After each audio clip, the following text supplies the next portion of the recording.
Verstappen won Qatar with a car Ferrari thought was barely holding together. But when Mekies inspected the RB21 after the race, he found something no one expected. It was not an upgrade. It was not an advantage. It was a setup so extreme it should have ruined Verstappen's race. Subscribe now, because what Red Bull dared to run in Qatar might decide the entire championship. Max Verstappen's win in Qatar was already impressive. He started third, in a car that had struggled all weekend with traction and front-end grip. But when he crossed the line first with perfect tire control and no late race drop-off, it raised eyebrows. Not because he won, but because of how he did it. Quietly. Strategically. And, as Ferrari would soon discover, with a setup that made no sense on paper. After the race, Ferrari's team principal Laurent Mekies requested a standard data overlay Verstappen's inputs versus Charles Leclerc's.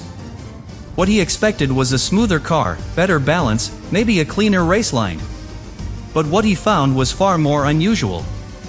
The RB21 had been running a suspension setup so stiff and aggressive that it should have cooked the rear tires before lap 40.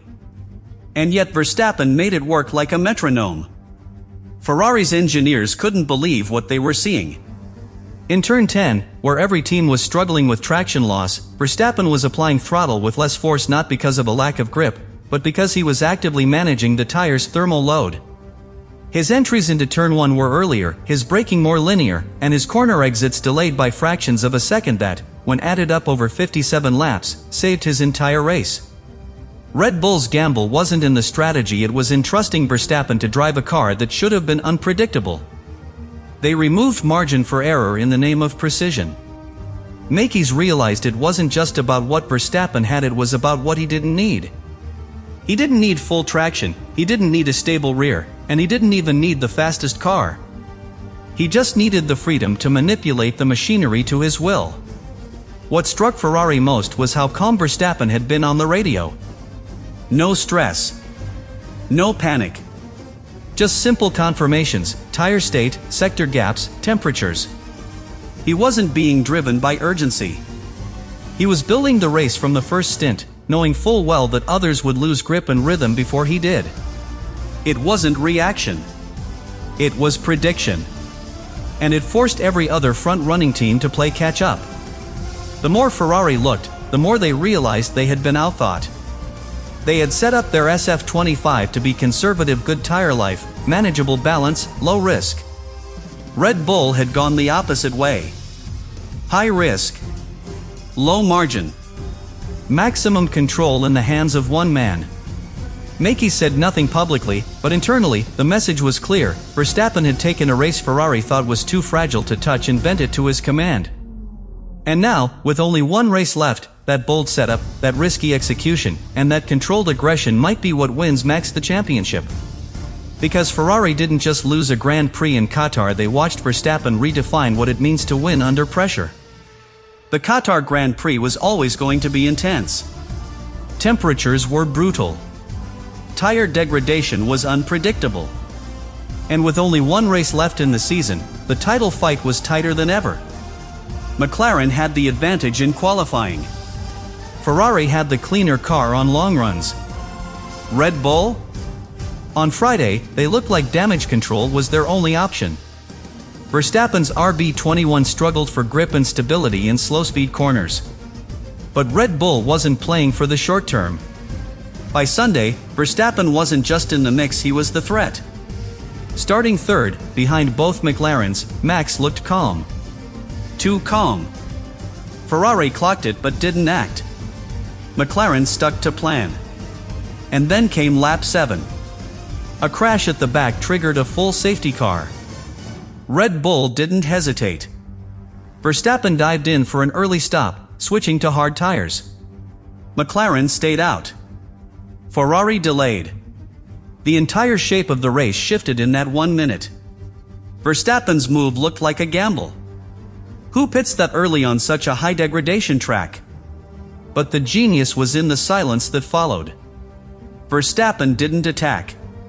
He didn't chase. He simply drove lap after lap, calmly holding pace, protecting the tires, letting the others burn their strategy in the heat. It wasn't a chase. It was a trap and Max had set it himself from lap 7 onward. As McLaren tried to overcut and Ferrari waited for a second safety car that never came, Verstappen executed the perfect middle stint. His lap times remained stable, not flashy, but efficient. Every lap built pressure on his rivals, not because of speed, but because of consistency. Max wasn't pushing. He was daring others to match him and they couldn't. By the time McLaren pitted, the undercut had vanished.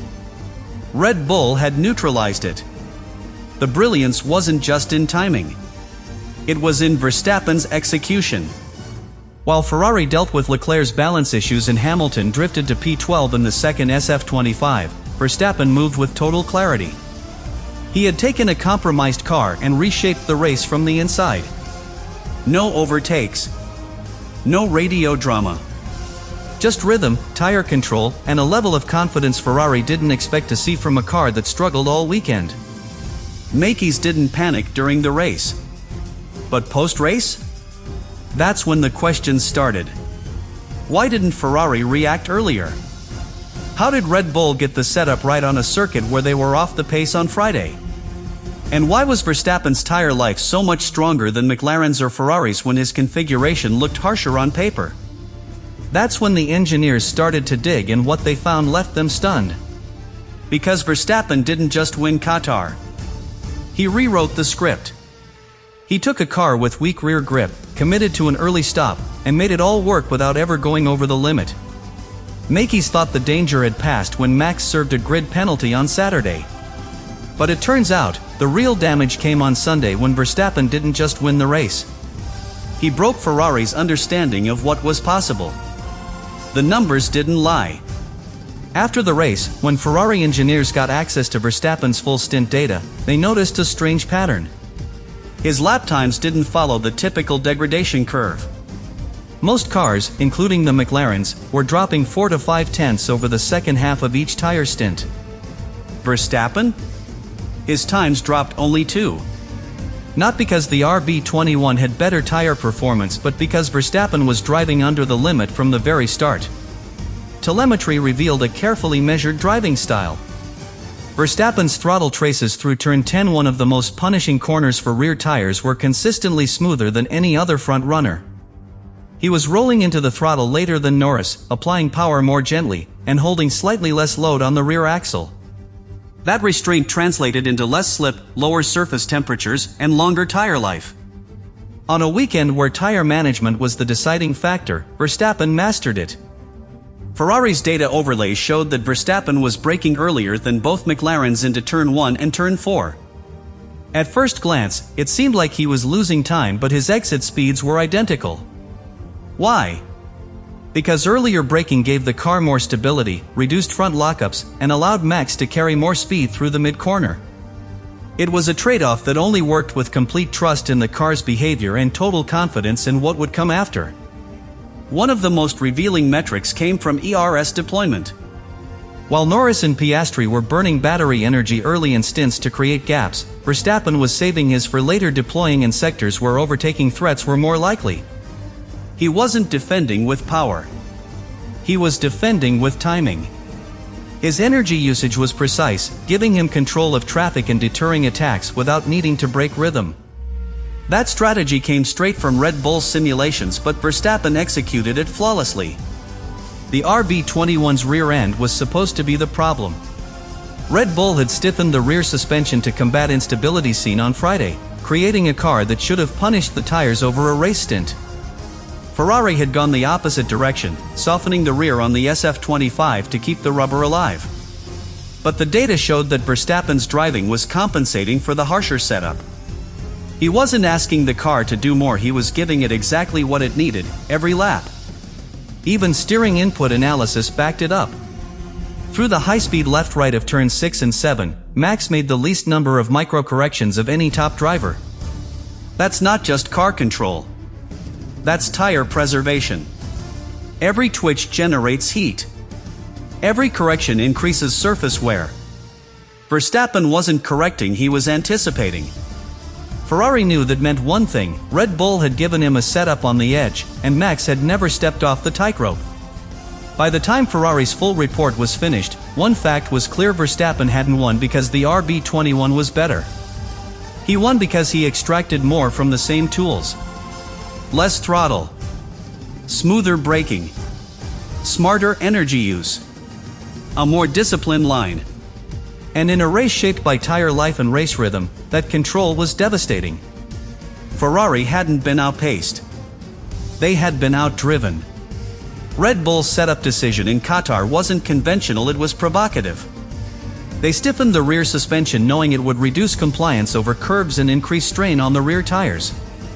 Most engineers would avoid this on a high-degradation circuit. But Red Bull believed that if anyone could extract stability from that configuration, it was Max Verstappen. And they were right.